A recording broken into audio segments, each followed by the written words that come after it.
RAH 66 कोमांचे को अमेरिकी सेना के लिए गेम चेंजर बनने के लिए डिजाइन किया गया था, लेकिन लाखों डॉलर और 20 साल के डेवलपमेंट के बावजूद इसे आखिरकार कैंसिल कर दिया गया। तो आखिर क्या हुआ था?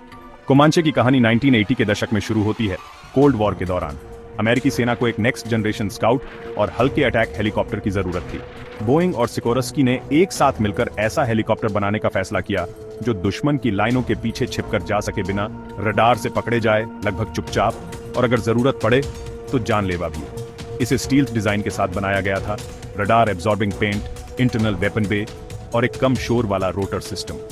असल में यह एक उड़ता हुआ निंजा था। टेक्नोलॉजी के मामले में यह हेलीकॉप्टर अपने समय से बहुत आगे था।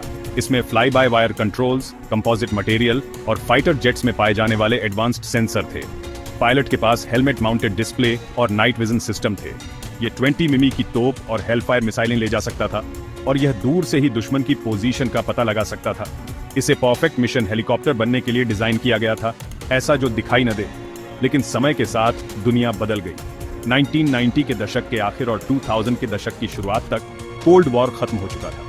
अब अमेरिका को मजबूत, भरोसेमंद हेलीकॉप्टरों की जरूरत थी, जैसे अपाचे और ब्लैक हॉक, जो इराक और अफगानिस्तान जैसे युद्धों में काम कर सके। स्टील्थ की जरूरत कम हो गई थी और कोमांचे की लागत आसमान छू रही थी। $7 बिलियन पहले ही खर्च हो चुके थे और सिर्फ 2 प्रोटोटाइप ही बनाए गए थे। 2004 में अमेरिकी सेना ने आधिकारिक तौर पर कोमांचे प्रोजेक्ट को कैंसिल कर दिया।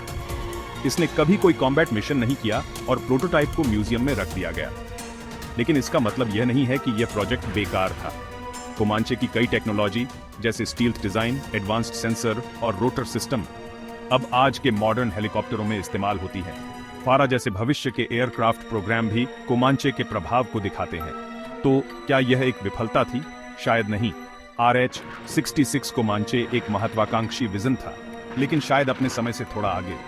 हर कैंसिल किया गया प्रोजेक्ट विफलता नहीं होता। कभी कभी यह भविष्य के लिए रास्ता साफ कर देता है।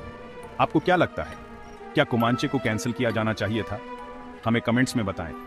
अगर आपको यह वीडियो पसंद आया तो इसे लाइक करें, सब्सक्राइब करें और हम आपको अगले एपिसोड में मिलेंगे, जहां हम मिलिट्री टेक्नोलॉजी में कुछ सबसे यूनिक मशीनों के बारे में जानेंगे।